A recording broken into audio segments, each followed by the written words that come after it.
Medina वाला या नबी जी मुस्तफा नबी सल्लल्लाहु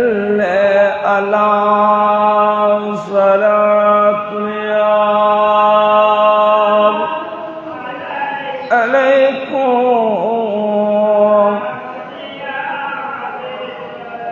अऊज़ु बिल्लाहि मिनश शैतानिर रजीम बिस्मिल्लाहिर रहमानिर रहीम वक़ज़ा रब्बुक अल्ला تعبدوا إلا إياه وبالوالدين إحسانا صدق الله مولانا العظيم وصدق رسوله النبي حبيب الكريم ज़मीन और ज़मान तुम्हारे लिए मकीन और मकान तुम्हारे लिए चुनी लो चुना तुम्हारे लिए बने दो जहां तुम्हारे लिए बलगल उला बिकमालिही हसनत जमीउ असालिही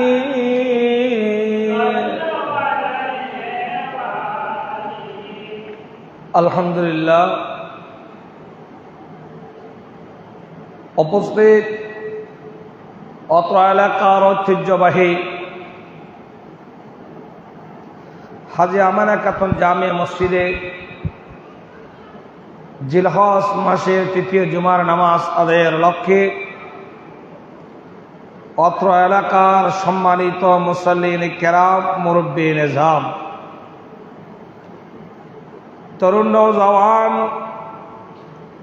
আল্লাহর ওলি প্রেমিক নবী প্রেমিক আশিক রাসূল সুন্নি মনা মুসলমান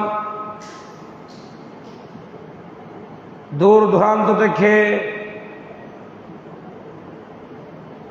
আগত আমার সম্মানিত মুসল্লিন ইকরাম, বিশেষ করে এই মেখার আওয়াজ যতটুক যাচ্ছে পর্দার অন্তরাল মুসফুরাত সম্মানিত মা বোনরা সহ অত্র এলাকার সর্বস্তরের মানুষকে জানাই আসসালামু আলাইকুম ওয়া রাহমাতুল্লাহি ওয়া বারাকাতুহু। মহান আল্লাহ রাব্বুল আলামিনের আজিমুশ শান দরবারে মস্তক অবনত অবস্থায় সাজদারত অবস্থায় আল্লাহর শুকর গুজার করছি, শুকরানা করছি যে আল্লাহ রাব্বুল আলামিন হায়াতের মালিক, মৌতের মালিক, রিজিকের মালিক, ইজ্জতের মালিক, যে আল্লাহ রাব্বুল আলামিন তার গুনাহগার বান্দাদেরকে করুণা করে দয়া করে আল্লাহর ঘরে আসার বসার, জুমার নামাজ পড়ার, বয়ান তাকরীর শ্রবণ করার আল্লাহ তৌফিক দান করেছেন। মন প্রাণ উজাড় করে আমার আল্লাহকে বলি আলহামদুলিল্লাহ। অসংখ্য দরুদ সালাম হাদিয়া নজরানা পেশ করছি যে নবীকে আল্লাহ স্বয়ং নাম দিয়েছেন রাহমাতাল লিল আলামিন,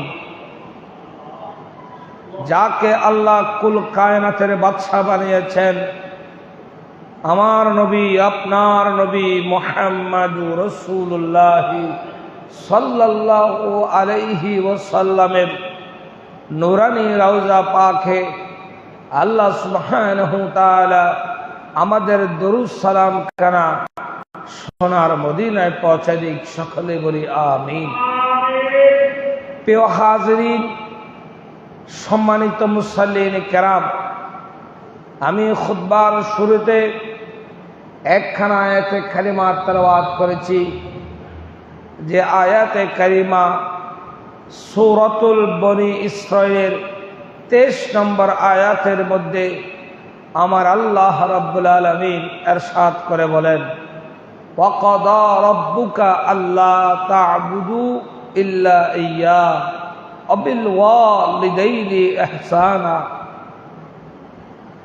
আমার আল্লাহ স্বয়ং নির্দেশ দিচ্ছেন, আল্লাহ তা'বুদু ইল্লাল্লাহ ইল্লা ইয়্যাহু ওয়া বিল ওয়ালিদাইনি ইহসানা। সরাসরি আল্লাহ নির্দেশ দিচ্ছেন, রব্বুকা আল্লাহ তা'বুদু, তোমরা আল্লাহর ইবাদত ছাড়া অন্য কোনো উপাসক বান্দার ইবাদত করিও না। অবিল ওয়ালিদাইনি ইহসানা, যে পিতামাতার মাধ্যমে তুমি দুনিয়ায় এসেছো, যে পিতামাতার ঋণ কখনো শোধ করা সম্ভব নয়, যে পিতামাতা খুশি হলে আল্লাহ খুশি হয়, যে পিতামাতার মাধ্যমে জান্নাত পাওয়া যায়, সেই পিতামাতাকে তুমি সৎ আচরণ করো, সুন্দর আচরণ করো, তাদের হকগুলো আদায় করো। জোরে বলি সুবহানাল্লাহ। উক্ত আয়াতে কারিমা আল্লাহ সুবহানাহু ওয়া তাআলা শুধু এই আয়াতের মধ্যে সীমাবদ্ধ নয়, কোরআনে ব্যাপকভাবে মা বাবার কথা বলে আসছে। কারণ আল্লাহ এবং তার রাসূলের পরে দুনিয়ার সবচাইতে সম্মানিত, মর্যাদাপূর্ণ, ইজ্জত দেওয়া, ইজ্জত পাওয়া যোগ্য অধিকার একমাত্র আমার আল্লাহ মা বাবাকে দিয়েছেন।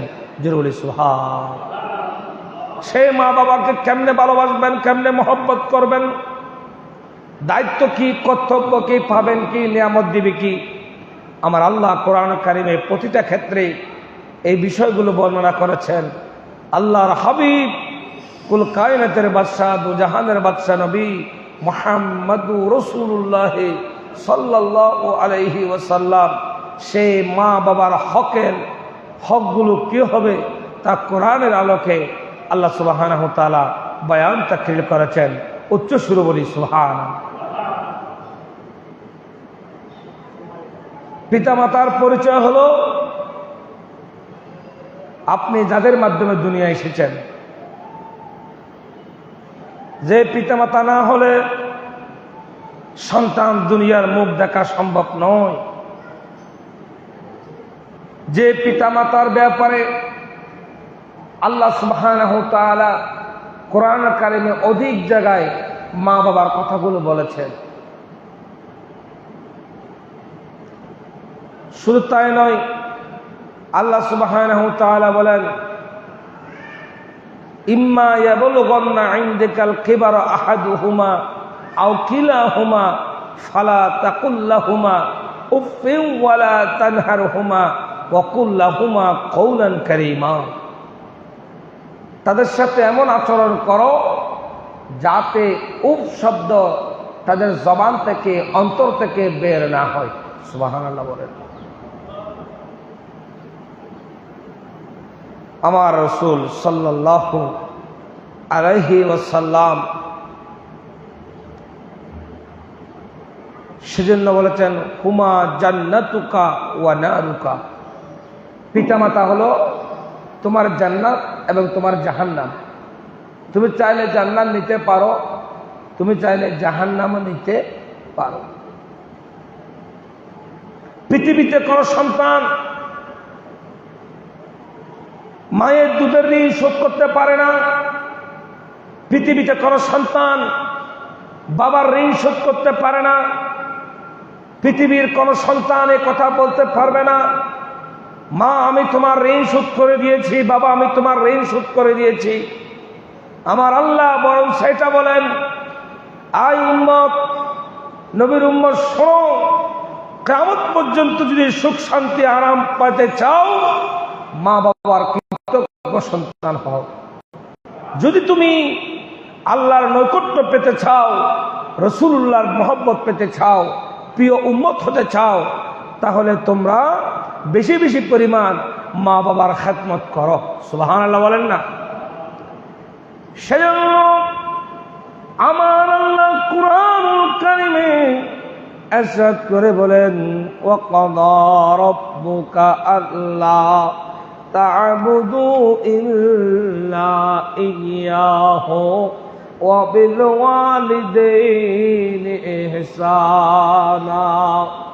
ও বান্দা, যেভাবে তোমার মা বাবা তোমার উপর ইহসান করেছে, যেভাবে মা বাবা তোমার উপর দয়া করেছে, তুমি হাঁটতে জানতে না, তোমাকে হাঁটানো শেখালো, কথা বলতে জানতে না, তোমাকে কথা বলা শিখিয়েছে, 2 বছর বুকের দুধ পান করিয়েলেন, 10 মাস মায়ের গর্ভে ছিলে, এমন মাকে তোমরা কখনো কষ্ট দিও না, সুন্দর ব্যবহার করো, তাদের সাথে সুন্দর আচরণ করো।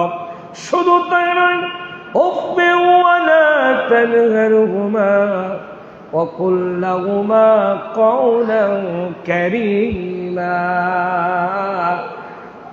উফ শব্দ ব্যবহার যাতে বের না হয়, সেই মা বাবার সাথে বেশি বেশি সুন্দর উত্তম আচরণ করো। সালাতুন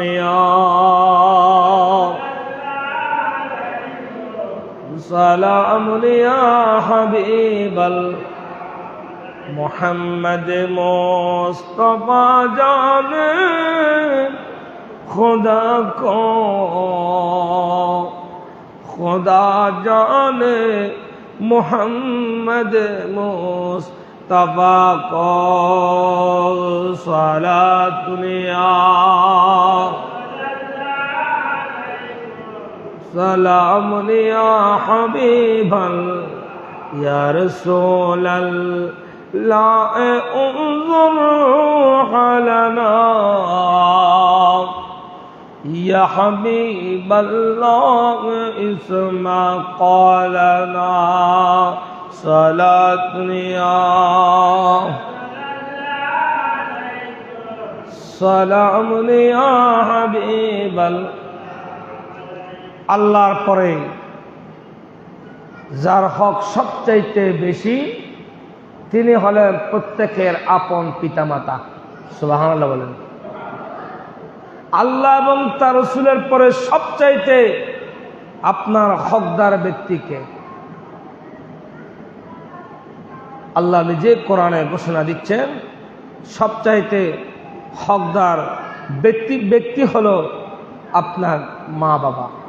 তাদেরকে সালাম দেওয়া, মহব্বত করা, বরং পোষণ দেওয়া, ধমক না দেওয়া, উত্তম ব্যবহার করা প্রত্যেক সন্তানের জন্য ফরজ। সেজন্য মসজিদে আসার আগে নিজের মা বাবাকে একবার জিজ্ঞেস করবেন যে তিনি আপনার প্রতি সন্তুষ্ট আছেন কিনা। নাহলে মসজিদে কোনো কাজ নাই তো। আপন মা বাবাকে ঘরে অসন্তুষ্ট রেখে মসজিদের সাজদা কোনো কাজ আসবে না। কথা কি বুঝাইতে পেরেছি? আপন মা বাবাকে ঘরে রেখে অসন্তুষ্ট রেখে দুনিয়ার মানুষকে যত খুশি করো না কেন, এই সন্তুষ্ট কোনো কাজে আসবে না, এই সন্তুষ্ট কোনো কাজে আসবে না। সেজন্য রাসূল করিম সাল্লাল্লাহু আলাইহি ওয়াসাল্লাম আমার নবীকে